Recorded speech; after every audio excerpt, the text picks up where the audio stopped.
தேவ வார்த்தை ஐக்கியத்திற்கு நான் உங்களை வரவேற்கிறேன். நான் ஜெரல் சாண்டியாகோ. நீங்கள் கேட்டுக்கொண்டிருப்பது வாட்ச்மேன் ஜெப போதனைகள். இன்று நாம் தொடர்ந்து 2024 ஆண்டை குறித்து ஆவியானவர் வெளிப்படுத்தின காரியங்களை குறித்து தியானிக்கப் போகிறோம். ஜெபிக்கலாம். பிதாவை இயேசுவின் நாமத்தினால் வருகிறோம். தாப்பனே, நீர் பெரியவர், சர்வ வல்லவர், எங்கள் மீது அன்பாகவே இருக்கிற தேவன், எங்களுக்கு நன்மை செய்கிறவர்.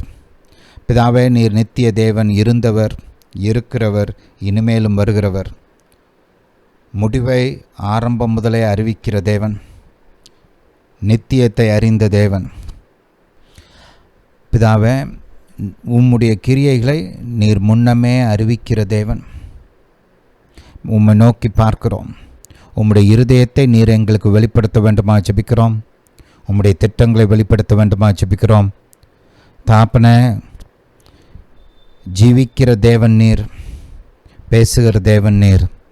பிதாவே, உம்முடைய ஞானம், புத்தி, அறிவு, வெளிச்சத்தினால் எங்களை நிரப்ப வேண்டுமா ஜெபிக்கிறோம். தாப்பனே, உம்முடைய வார்த்தைகளை எங்களுக்கு போதிக்க வேண்டுமா ஜெபிக்கிறோம்.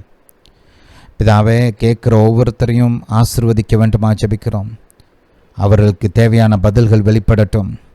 இந்த காலத்திற்கு எங்களுக்கு தேவையான சரியான வார்த்தைகளை கொடுக்க வேண்டுமா ஜெபிக்கிறோம். ஜெபிக்க கற்றுத்தர வேண்டுமா ஜெபிக்கிறோம். ஜெபத்தில் எங்களுக்கு ஞானம், புத்தி, அறிவு, வெளிச்சம், திறமையை கொடுக்க வேண்டுமா ஜெபிக்கிறோம். பிதாவே, நீர் அப்படியே செய்கிறபடியால் ஸ்தோத்திரம். பிதாவே, நீர் பெரியவர், நீர் சர்வ வல்லவர், உம்மை நோக்கி காத்திருக்கிறோம். தாப்பனே, பிதாவே, நீங்கள் அப்படியே செய்கிறபடியால் ஸ்தோத்திரம். பிதாவே, உம்முடைய பலத்த கரத்தை நீட்டி மக்களை குணமாக்க வேண்டுமா ஜெபிக்கிறேன். அற்புதங்களையும் அடையாளங்களையும் இயேசுவின் நாமத்தினால் செய்ய வேண்டுமா ஜெபிக்கிறேன். தாப்பனே, உம்முடைய குணமாக்கும் அபிஷேகம் கேட்குற ஒவ்வொருவரையும் தொடட்டும். எல்லாவித வியாதிகளையும், வலிகளையும், வேதனைகளையும் நீக்கட்டும். தாப்பனே, உம்முடைய அபிஷேகம் நுகங்களை முறிக்கட்டும், கட்டுகளை அவிழ்க்கட்டும், சுமைகளை நீக்கட்டும். பிதாவே, உம்முடைய பலன் இந்த மக்களை ஊடுருவட்டும். உம்முடைய பலன் அவருடைய ஆவி, ஆத்மா, சரீரத்தில் ஊடுருவட்டும். முன்னேறி செல்ல பலன் உண்டாகட்டும், மேற்கொள்ள பலன் உண்டாகட்டும், ஜெயிக்க பலன் உண்டாகட்டும். தாப்பனே, உம்முடைய சித்தத்தை நிறைவேற்றக்கூடிய அந்த ஞானத்தை நீர் இவர்களுக்கு கொடுக்க வேண்டுமா ஜெபிக்கிறேன். இந்த காலத்திற்கான அந்த ஸ்டெப்ஸ், டைரக்ஷன்ஸ், இவைகளை வெளிப்படுத்த வேண்டுமா ஜெபிக்கிறேன். பிதாவை, நீங்கள் அப்படியே செய்கிறபடியால் ஸ்தோத்திரம். இயேசுவின் நாமத்தினால் பிதாவே, ஆமென். ஹல்லேலூயா, ஹல்லேலூயா டு ஜீசஸ். நம்முடைய தேவன் ஜெபத்தை கேட்கிறவர். நம்முடைய தேவன் ஜெபத்திற்கு பதில் கொடுக்கிறவர். நீங்கள் தேவனுடைய பிள்ளை. இயேசுவை விசுவாசிக்கிற நீங்கள் ஒவ்வொருவரும் தேவனுடைய பிள்ளைகளாக இருக்கிறீர்கள். கர்த்தர் உங்களுடைய சத்தத்திற்கு மரியாதை கொடுக்கிறார். ஹல்லேலூயா. முதலாவதாக யோவான் எழுதின சுவிசேஷம் முதல் அதிகாரம் 12ஆம் வசனத்தை சேர்ந்து வாசிக்கலாம். அவருடைய நாமத்தின் மேல் விசுவாசம் உள்ளவர்களாய் அவரை ஏற்றுக்கொண்டவர்கள் எத்தனை பேர்களோ அத்தனை பேர்களும் தேவனுடைய பிள்ளைகளாகும்படி அவர்களுக்கு அதிகாரம் கொடுத்தார். அவர்கள் இரத்தத்தினாலாவது, மாம்ச சித்தத்தினாலாவது, புருஷனுடைய சித்தத்தினாலாவது பிறவாமல் தேவனாலே பிறந்தவர்கள். நீங்கள் தேவனுடைய பிள்ளைகள், தேவனுடைய வீட்டார், தேவனுடைய சாயல்ல ரூபத்தில் உருவாக்கப்பட்ட அவருடைய பிள்ளைகள். உங்களுக்கு கர்த்தர் ஸ்லாக்கியங்கள் கொடுத்திருக்கிறார். இயேசுவுடைய நாமத்தை கொடுத்திருக்கிறார். இயேசுடைய இரத்தம் உங்களுக்காக சிந்தப்பட்டு இருக்கிறது. நீங்கள் தேவனுடைய நீதியாக கிறிஸ்துவுக்குள் மாற்றப்பட்டிருக்கிறீர்கள். உங்களுக்கு இருக்கிற இந்த ஸ்லாக்கியங்களை நீங்கள் தேவ ராஜ்யத்தின் பிரயோஜனத்திற்காக பயன்படுத்த கற்றுக்கொள்ள வேண்டும். நம்முடைய சொந்த ஆசீர்வாதத்துக்காகவும் இந்த காரியங்களெல்லாம் பயன்படுத்தணும். அதெல்லாம் முக்கியம், அதெல்லாம் நல்லது, கட்டாயம் செய்யுங்க. ஆனால் அதோடு நின்றக்கூடாது. அடுத்த ஸ்டெப்பு கடந்து வரணும். தேவனுடைய ராஜ்யத்தின் பிரயோஜனத்துக்காக இந்த காரியங்களெல்லாம் பயன்படுத்த கற்றுக்கொள்ள வேண்டும். தேவனை நோக்கி ஜெபிக்க கற்றுக்கொள்ள வேண்டும். ராஜ்யத்தின் காரியங்களுக்காக, சுவிசேஷத்தின் காரியங்களுக்காக, தேசத்திற்காக, மக்களுக்காக தேவனுக்கு முன்பாக நின்று ஜெபிக்க கற்றுக்கொள்ள வேண்டும். இது நம்முடைய பொறுப்பாக இருக்கிறது. கர்த்தர் இந்த காரியங்களெல்லாம் நம்மள்கிட்ட எதிர்பார்க்கிறார். ஹல்லேலூயா, ஹல்லேலூயா டு ஜீசஸ். சரி, அதை மைண்டில் வச்சுக்கோங்க. இதை மைண்டில் வச்சுக்கிட்டு இந்த வசனத்தை வாசிப்போம். யாத்ராகமம் ஹல்லேலூயா 7ஆம் அதிகாரம் Hallelujah to Jesus. இங்கே ஒரு காரியத்தை கவனிங்க. 7 வேண்டாம், 8ஆம் அதிகாரத்துக்கு போகலாம். 8ஆம் அதிகாரம்.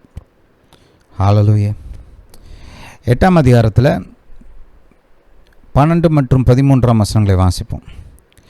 அவர்கள் ஒவ்வொருவனாக தன் தன் கோலை போட்டபோது, இன்னும் 7ல் இருக்கிறேன். 8, 12, 13. மோசேயும் ஆரோனும் பார்வோனை விட்டு புறப்பட்டார்கள். பார்வோனுக்கு விரோதமாக வரப்பண்ணின தவளைகள் நிமித்தம் மோசே கர்த்தரை நோக்கி கூப்பிட்டான். கர்த்தர் மோசேயின் சொற்படி செய்தார்.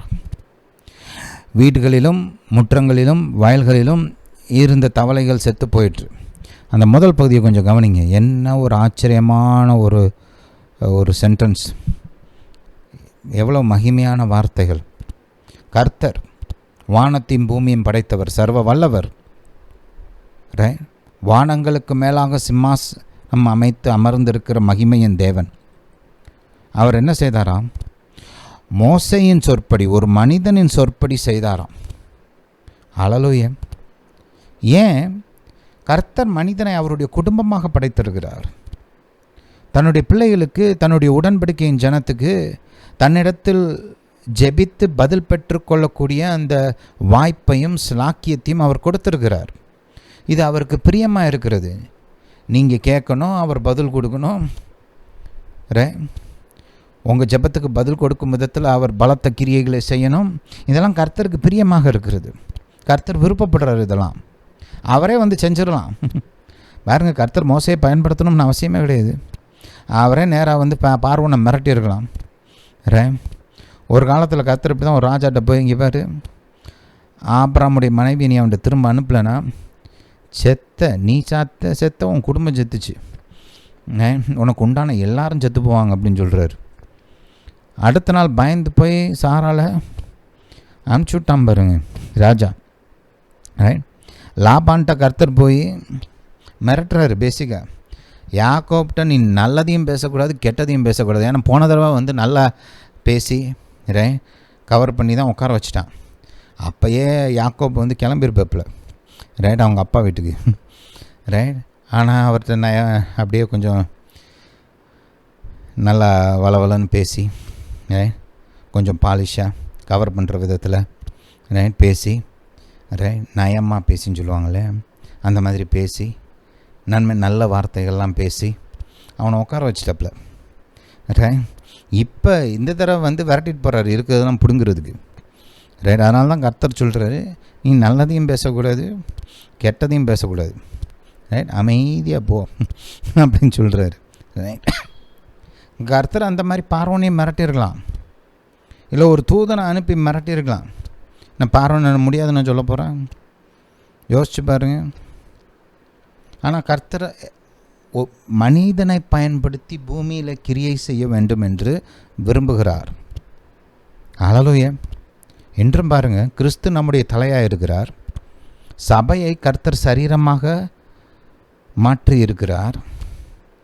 இந்த பூமியில் சபையின் மூலமாக செயல்பட வேண்டும் என்று கர்த்தர் விரும்புகிறார். இந்த சபை ஜெபிக்கணும், சபையின் ஜெபத்துக்கு பதில் கொடுக்குற விதத்தில் தேசத்தில் நன்மைகளை செய்யணும், பெரிய காரியங்களை செய்யணும் அப்படின்னு கர்த்தர் விரும்புகிறாரு. ஹல்லேலூயா. Hallelujah to Jesus. இதெல்லாம் நீங்கள் வந்து இருதயத்துக்குள்ளே ஆழமாக பதிச்சு வச்சுக்கணும்.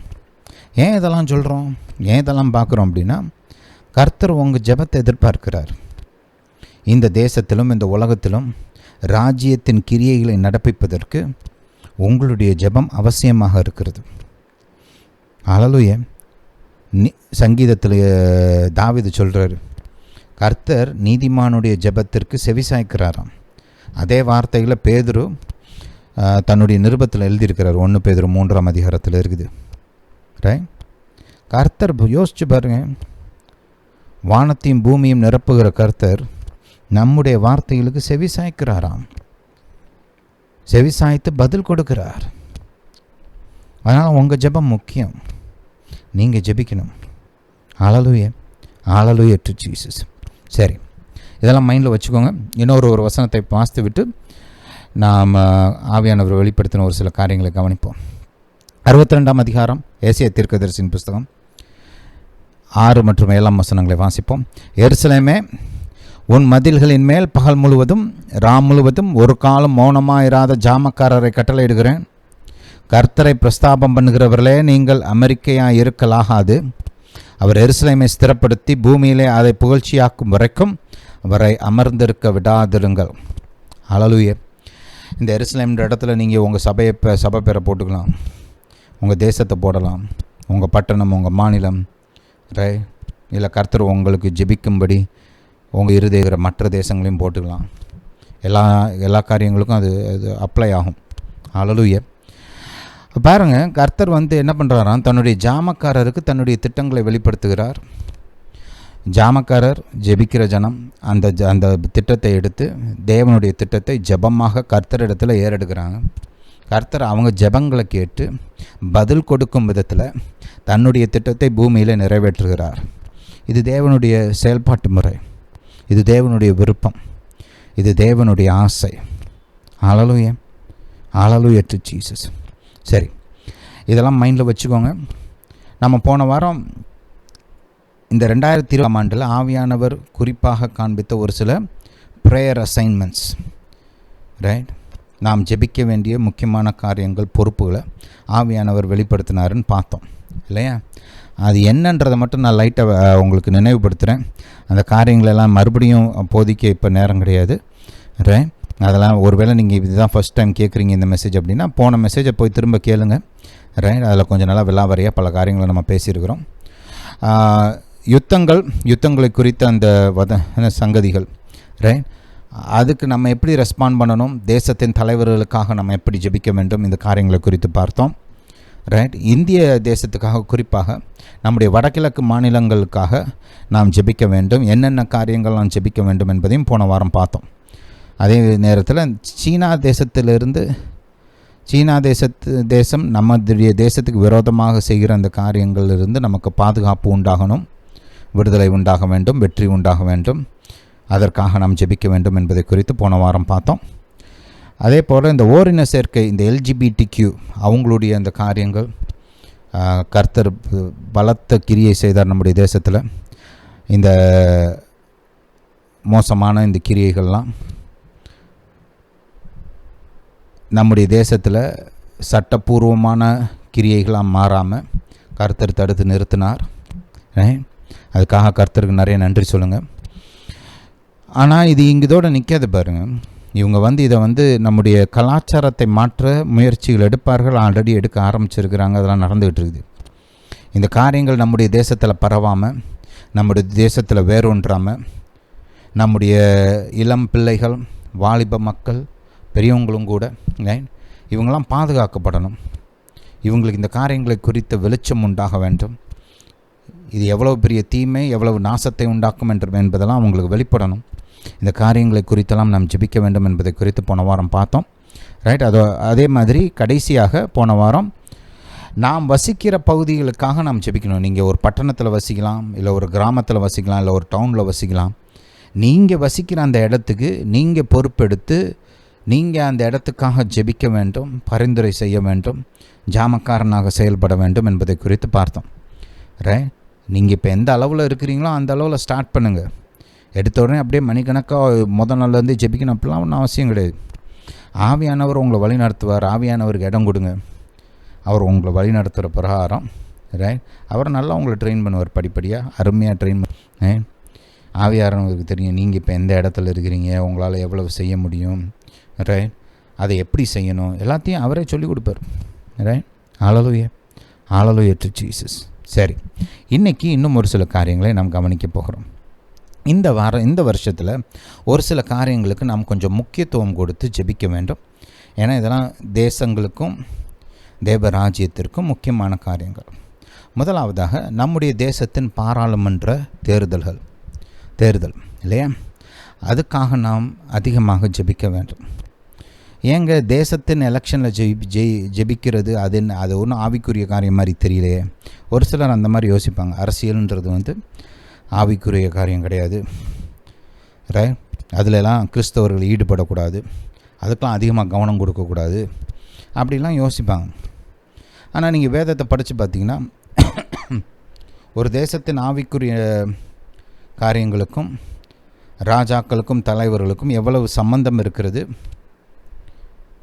ராஜாக்கள் மூலமாக கர்த்தரின் காரியங்களுக்கு எவ்வளவு உதவிகள் உண்டாயிருக்கிறது, அதே நேரத்தில் எவ்வளவு எதிர்ப்புகள் உண்டாயிருக்கிறது என்பதையெல்லாம் வேதம் பக்கம் பக்கமாக நமக்கு டாக்குமெண்ட் பண்ணி போதிக்குது.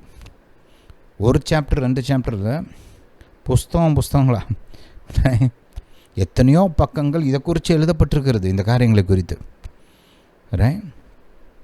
ஏன் கர்த்தர் அதெல்லாம் எழுதி வச்சிருக்கிறாரு? முக்கியமில்லாத காரியத்தை கர்த்தர் எழுதி வைப்பாரா? ரெண்டாவது, புதிய ஏற்பாட்டில், பழைய ஏற்பாட்டிலையும் இந்த காரியம் இருக்குது. புதிய ஏற்பாட்டில் நமக்கு ஒரு கட்டளையே கொடுக்கப்பட்டிருக்கிறது. ராஜாக்களுக்காகவும் தலைவர்களுக்காகவும் நாம் முதலாவதாக பிரதானமாக அவங்களுக்கு ஃபஸ்ட்டு ஜெபிக்கணும் அப்படின்னு வேதம் நமக்கு கட்டளை கொடுக்கிறது. ஏன்னா அதுவும் சுவிசேஷத்தின் அறிவிப்பு, சுவிசேஷ போதனைகள், இவாஞ்சலைசேஷன், தேவனுடைய வார்த்தையின் பெருக்கம், தேவ ராஜ்யத்தின் பெருக்கம், இதெல்லாம் சம்மந்தப்பட்டிருக்குது. ரெண்டுக்கும் நெருங்கின தொடர்பு இருக்குது. இதை ஒழுங்காக செஞ்சோம்னா அது நல்லா நடக்கும். தலைவர்களுக்காக நாங்கள் ஒழுங்காக ஜெபிக்கும்போது இந்த சுவிசேஷம் வேகமாக பரவும், அதுக்கு தடைகள் அதிகமாக உண்டாகாது. கர்த்தரை அதை நமக்கு வாக்கு பண்ணி இருக்கிறார் வேதத்தில். அப்போ அதுக்கெல்லாம் நம்ம முக்கியத்துவம் கொடுத்து இந்த காரியங்கள்லாம் நம்ம ஈடுபடணும், செயல்படணும். தேவன் பாருங்கள், ஒவ்வொரு காலகட்டத்திலும் ஒவ்வொரு தேசத்தை பயன்படுத்துவார், ஒவ்வொரு ராஜ்யத்தை பயன்படுத்துவார். இனி வருகிற காலங்களில் நம்முடைய இந்திய தேசம் அதிகமாக பயன்படுத்தப்படும் தேவ ராஜ்யத்தின் காரியங்களில். தேவன் இந்த தேசத்தை குறித்து மகிமையான திட்டங்கள் வைத்திருக்கிறார். அப்போ இந்த தேசம் நல்ல விதமாக ஆளுகை செய்யப்பட வேண்டும், நல்ல விதமாக வழி நடத்தப்பட வேண்டும். அது முக்கியம். இங்கே நடக்கிற அந்த தேவனுடைய ஊழியத்திற்கும் தேவனுடைய காரியங்களுக்கும் தடைகள் உண்டாகக்கூடாது, பிரச்சனைகள் உண்டாகக்கூடாது. உலக ரீதியிலையும் இந்த தேசம் சரியான பாதையில் அனாவசியமான பிரச்சனைகளுக்குள்ளே சிக்கிக்காமல் வழி நடத்தப்பட வேண்டும். இந்த காரியங்கள்லாம் இருக்குது. ஏன்னா தேவையில்லாத பிரச்சனைக்குள்ளே சிக்கி அதனால் யுத்தங்கள் அதனால் தேவையில்லாத பிரச்சனைகள் உண்டாகி ராஜ்யத்தின் காரியங்கள் தடைப்படக்கூடாது. இந்த தேசத்தை குறித்து கர்த்தர் வைத்திருக்கிற திட்டங்கள் தடைப்படக்கூடாது. அதனால் நம்ம நம்ம தேசத்துக்கு நல்ல தலைவர்கள் வரணும், நல்ல தலைவர்கள் ஆளுகையில் இருக்கணும். இதிலெல்லாம் தேவன் கவனம் செலுத்துகிறார். இதிலெல்லாம் அவருக்கு ஈடுபாடு இருக்கிறது. இதை குறித்தெல்லாம் அவர் ஆர்வம் காட்டுகிறார். இதை நீங்கள் இப்போ ஆரம்ப காலங்களிலிருந்தே படிக்கலாம் பழைய ஏற்பாட்டில். கர்த்தர் இன்றும் அதே காரியங்களில் ஈடுபாடு உள்ளவராக இருக்கிறார். கர்த்தர் என்ன சொல்கிறார்? நான் கர்த்தர், நான் மாறாதவர். ஹல்லேலூயா. கர்த்தர் ராஜாக்களை தள்ளி ராஜாக்களை ஏற்படுத்துகிற தேவன். ராஜாக்களுடைய இருதயங்களை தன்னுடைய கையில் வைத்திருக்கிற தேவன். ராஜாக்களுடைய இருதயங்களை தன்னுடைய திட்டத்திற்கு நேராக நாம் ஜெபிக்கும்போது அவர் வழி நடத்துவேன் வாக்கு பண்ணியிருக்கிறார் நமக்கு. ஹல்லேலூயா. அதனால் பாருங்கள், நம்ம இந்த காரியங்களுக்கு முக்கியத்துவம் கொடுக்க வேண்டும், இதில் ஆர்வம் காண்பிக்க வேண்டும். தொடர்ந்து இந்த காரியங்களுக்காக நாம் ஜெபிக்க வேண்டும். நமக்கு கர்த்தர் அவருடைய இருதயத்தின்படி நமக்கு நல்ல ஒரு பிரதம மந்திரி, நல்ல எம்பிஸ், பாராளுமன்ற உறுப்பினர்கள் நமக்கு கொடுக்க வேண்டும் என்று வைராக்கியமாக ஊக்கமாக ஜெபிக்க வேண்டும். இந்த எலெக்ஷன்ஸோட பாதுகாப்புக்காக, இந்த எலெக்ஷன்ஸ் நியாயமான விதத்தில் நேர்மையான விதத்தில் நடக்கணும். எல்லா வித ஃப்ராடு ஏமாற்று காரியங்கள்லாம் தடுக்கப்படணும், பிடுங்கி எடுக்கப்பட வேண்டும் அப்படின்லாம் ஜெபிங்க. நான் ஒரு சில பாயிண்ட்ஸ் உங்களுக்கு டைரக்ஷன்ஸ் கொடுக்குறேன். நீங்கள் ஜெபிக்க ஆவியானவர் உங்களுக்கு இன்னும் நிறைய காரியங்களை வெளிப்படுத்துவார். இந்த எலெக்ஷன்ஸை குறிப்பாக ஜெபிக்க ஆரம்பியுங்கள். கர்த்தர் உங்களை பயன்படுத்துவார். உங்களுடைய ஜெபத்திற்கு பதில் கொடுக்கும் விதத்தில் இந்த வருகிற எலெக்ஷன்ஸில் பெரிய காரியங்களை செய்வார். ஜெபிக்கும்போது கவனிங்க, சில சமயம் நம்முடைய குறிப்பாக இந்திய தேசத்தில் நம்ம கிறிஸ்தவர்கள் குறிப்பாக இந்த பார்ட்டி வந்துருச்சுன்னா எல்லா பிரச்சனையும் மறைஞ்சிடும், எல்லாம் நல்லா மாறிடும் அப்படின்னு நினச்சி அவங்களுக்காக ஜெபிப்பாங்க. அதெல்லாம் கொஞ்சம் நிப்பாட்டுங்க. நிப்பாட்டிட்டு, கர்த்தாவே உம்முடைய சித்தத்தின்படி எங்களுக்கு நல்ல தலைவரை கொடுங்க, நல்ல பாராளுமன்ற உறுப்பினர்களை கொடுங்க அப்படின்னு ஜெபிங்க. சில சமயம் நம்ம எதிர்பார்ப்புக்கும் கர்த்தருடைய திட்டத்துக்கும் வித்தியாசங்கள் இருக்கும். ஹல்லேலூயா. நம்ம நினச்சிக்கிட்டு இருப்போம், இந்த பார்ட்டி வந்தால் தான் நமக்கு சமாதானம் உண்டாகும். அவசியம் கிடையாது. அந்த பார்ட்டி வந்தாச்சுன்னா நாசமாக போகும் எல்லாம். அவசியம் இல்லை அப்படி. அதனால் நீங்கள் ஜெபம் பண்ணும்போது இந்த பார்ட்டி அந்த பார்ட்டி இவர் அவர் அப்படிலாம் விட்டுட்டு கர்த்தருடைய சித்தத்துக்கு இடம் கொடுத்து கர்த்தருடைய சித்தம் நிறைவேறும் விதத்தில் ஜெபம் பண்ணுங்க. ஹல்லேலூயா. Hallelujah to Jesus. சரி, மைண்டில் வச்சுக்கோங்க. அடுத்ததாக இன்னொரு எலெக்ஷன். ஆனால் இது நம்முடைய தேசத்து எலெக்ஷன் இல்லை, யூஎஸ்ஏயில் நடக்கிற அந்த எலெக்ஷனுக்காக ஜெபிங்க. முக்கியம். ஏங்க நம்ம ஊருக்கே நாங்கள் ஜெபிக்கிறதில்ல, அதிலே எங்களுக்கு அவ்வளோ ஆர்வம் இல்லை. இன்னொரு தேசத்தில் நடக்கிற காரியத்தை குறித்து அதுக்கெலாம் நாங்கள் என்னத்துக்கு ஜெபிக்கணும்? பாருங்கள், இன்றைக்கி உலகம் செயல்படுகிற விதம் எப்படின்னா, ஒரு தேசத்தில் நடக்கிற காரியங்கள் பல தேசங்களை பாதிக்கும். அதையும் அமெரிக்கா போன்ற ஒரு தேசத்தில் நடக்கிற காரியங்கள் உலகம் முழுவதையும் பாதிக்கும். அமெரிக்காவில் எலெக்ஷன் ரிசல்ட்ஸ் யார் தேர்ந்தெடுக்கப்படுறாங்கன்ற அந்த காரியம் அவங்க தேசத்தில் என்ன நடக்குதுன்றதை மட்டும் நிர்ணயம் பண்ணுறதில்ல, உலகம் முழுசாக என்ன நடக்குது, யார் என்ன செய்வா என்ன செய்ய மாட்டாங்கன்றதை நிர்ணயிக்கும். இதுதான் உலகத்தின் இன்றைய உண்மை நிலைமை. புரியுதா? ஹல்லேலூயா. அது ஒரு பக்கம். இதுதான் actual reality, Jio political reality இது. ஹல்லேலூயா. அது மட்டுமல்லாமல் தேவ ராஜ்யத்தில் அமெரிக்க தேசம் ஒரு முக்கியமான கருவியாக தேவனுடைய கரத்தில் செயல்படுகிறது. அந்த தேசத்திலிருந்து தான் பல வருடங்களாக சுவிசேஷம் உலகம் முழுவதும் பரப்பப்பட்டது. தேவ வார்த்தையின் போதனை அங்கே இருந்த ஊழியக்காரங்கள் மூலமாக உலகம் முழுவதாக பரப்பப்பட்டது. அதெல்லாம் கர்த்தர் நினைக்கிறார். ஒரு சிலர் கொஞ்சம் வளர்ந்துட்டாவோ அது அவங்களாம் தேவையில்லை இனிமேல் அப்படி நினைக்கிறாங்க. ஆனால் கர்த்தர் அப்படி நினைக்கிறதில்ல. கர்த்தர் அந்த தேசம் செய்த காரியங்களை மறக்க மாட்டார். அந்த தேசம் உருவாக்கப்பட்டதே கர்த்தரை சேவிக்க வேண்டும் என்ற நோக்கத்தோடு உருவாக்கப்பட்ட தேசம் அது. புரியுதா? அப்படிப்பட்ட தேசம் கர்த்தர் அப்படி லேசில் சும்மா கையெல்லாம் விட மாட்டார். அவங்க ஒரு சில தவறுகள் செஞ்சுருந்தாலுமே, அவங்களுடைய கலாச்சாரங்களில் மாற்றங்கள் உண்டாயிருந்தாலுமே கர்த்தர் அப்படிலாம் தூக்கிலாம் வீச மாட்டார். நீங்கள் பைபிளை படிச்சிங்கன்னா பார்க்கலாம். இஸ்ரவேல் தேசம் எவ்வளவோ பின்வாங்கி போன நிலைமையிலும் கூட கர்த்தர் அவங்கள தூக்கி வீச மனமில்லாதவராக இருக்கிறார். நியாய தீர்ப்புகளை கொண்டு வந்தாலுமே அந்த ஒரு ரெமனண்ட் ஒரு சில மக்களை தனக்கென்று பிரித்து தனியாக வச்சிடுறார். ஏன்னா அந்த தேசம் தொடர வேண்டும், அந்த தேசத்தின் மூலமாக மக்கள் ஆசீர்வதிக்கப்பட வேண்டும் என்பது தேவனுடைய தீர்மானமாக இருந்தது. அதே போல் இன்று கர்த்தர் அமெரிக்க தேசத்தை பயன்படுத்துகிறார். உங்களுக்கு ஒருவேளை அமெரிக்காவை பிடிச்சிருக்கலாம், இல்லை பிடிக்காமல் கூட இருக்கலாம், அது வேறு விஷயம். ஆனால் ராஜ்யத்திற்கு, தேவனுடைய ராஜ்யத்திற்கு ஒரு காரியம் முக்கியம்னும் போது நம்முடைய வெறுப்பெல்லாம் அதுக்குள்ளே கொண்டு வரக்கூடாது. அதெல்லாம் தூக்கி போட்டுடணும். தேவனுக்கு முக்கியம்னா எனக்கு முக்கியம், தேவனுடைய ராஜ்யத்திற்கு இது அவசியமான காரியம்னா அது எனக்கு அவசியமான காரியம். அப்படி தான் அதை பார்க்கணும். அந்த நோக்கத்தோடு தான் ஜெபிக்கணும், கட்டாயமாக ஜெபிக்க வேண்டும். ஹல்லேலூயா. இப்படி தான் மனசை இப்படி திங்க் பண்ண ட்ரெயின் பண்ணணும். பாருங்கள், ராஜ்ய சிந்தனை அப்படின்னா இதுதான் ராஜ்யத்தின் சிந்தனை. தேவனுக்கு என்னங்க முக்கியம்? தேவனுடைய ராஜ்யத்துக்கு என்ன தேவை?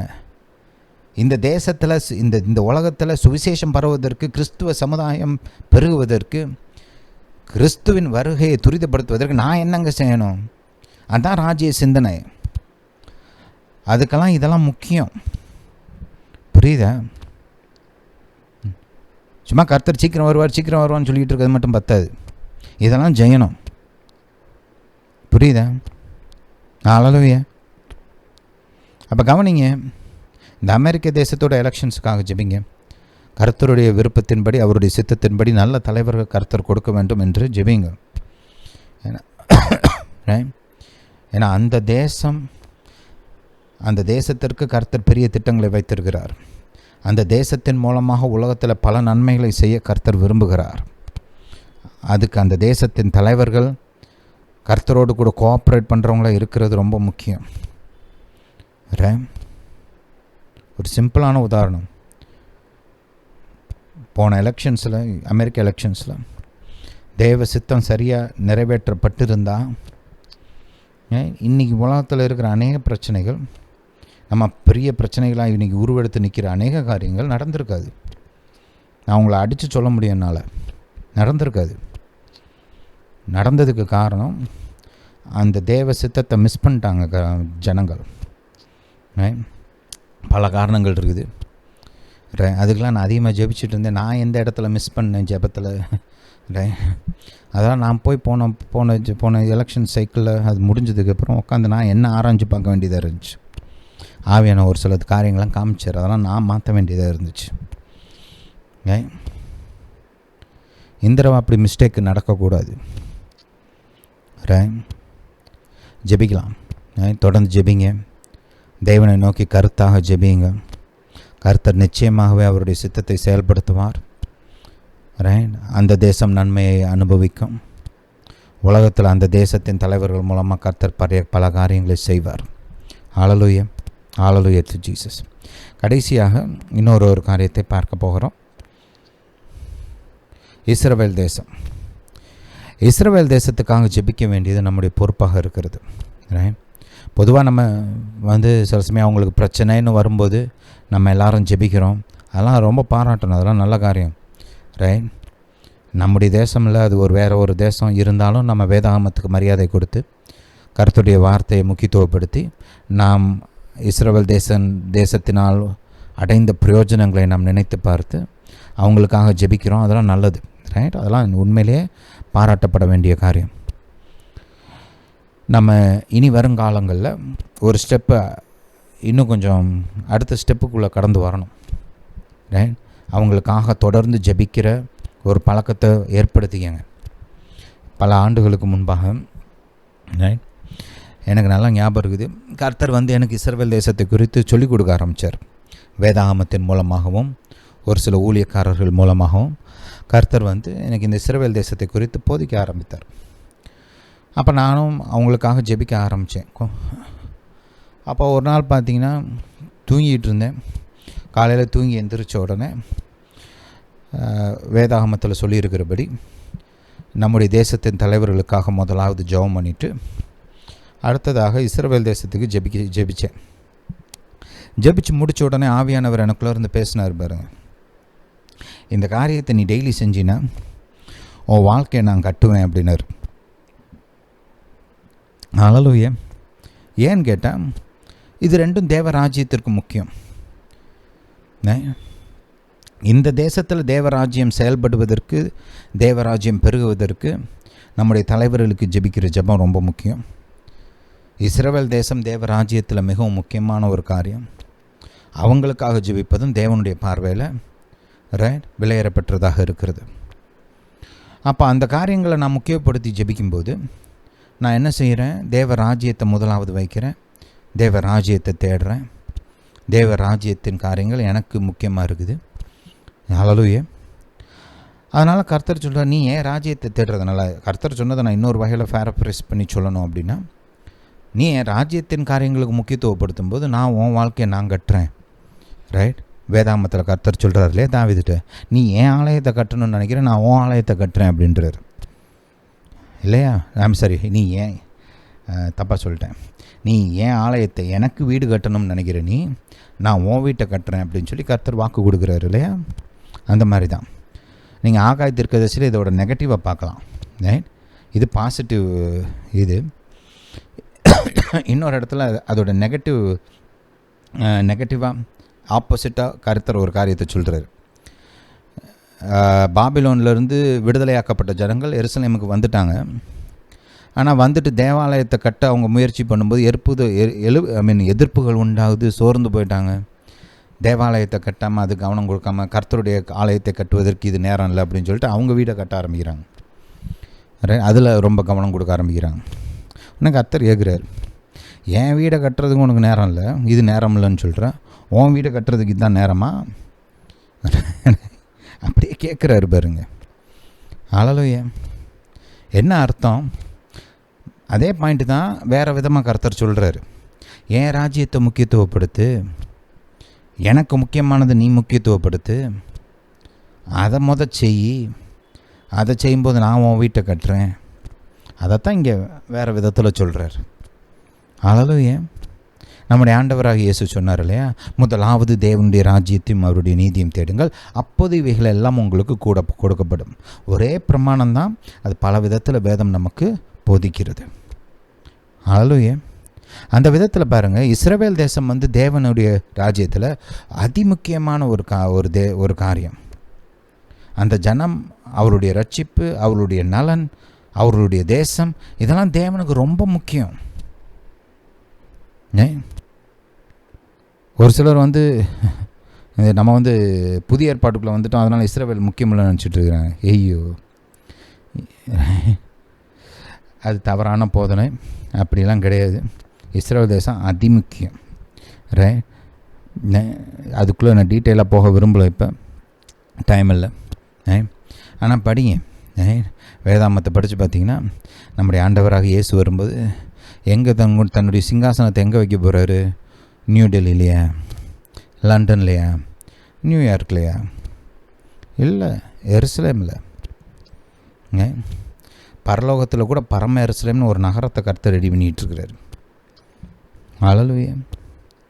புரியுதா? எருசலேமுடைய அந்த வாயில்கள், கேட்ஸ், ஒவ்வொரு கோத்திரத்துக்கும் ஒவ்வொரு கேட்டு. புரியுதா? ஹல்லேலூயா. வெளிப்படுத்தின சுவிசேஷத்தை படித்து பாருங்கள். இஸ்ரவேல் மக்களை குறித்து கர்த்தர் எவ்வளோ எழுதி வச்சிருக்கிறாருன்னு பாருங்கள். புரியுதா? ரோமருக்கு எழுதின நிருபம் 9ஆம் அதிகாரத்துலேருந்து 12ஆம் அதிகாரம் வரைக்கும் கொஞ்சம் நல்லா எடுத்து படித்து பாருங்கள், உதவியாக இருக்கும். இதான் சும்மா ஒரு சில காரியங்களை நான் உங்களுக்கு மென்ஷன் பண்ணுறேன். விரிவாக பேசுகிறதுக்கு நம்மளுக்கு இப்போ நேரம் இல்லை. நீங்கள் அதை டைம் எடுத்து கொஞ்சம் படித்து பாருங்கள். ஹல்லேலூயா. ஜெபத்தோடு படிங்க, கர்த்தர் உங்களோடு கூட பேசுவார். ஹல்லேலூயா. சரி, இஸ்ரவேல் தேசத்துக்காக முக்கியமாக ஜெபியுங்கள். அவருடைய சமாதானத்துக்காகவும், அவருடைய ஆசீர்வாதம், அவருடைய பாதுகாப்பு, அவருடைய சத்துருக்களுக்கு மீதான வெற்றி, இந்த காரியங்களுக்கெல்லாம் தொடர்ந்து ஜெபிங்க. அவருடைய தலைவர்களுக்கு ஜெபிங்க.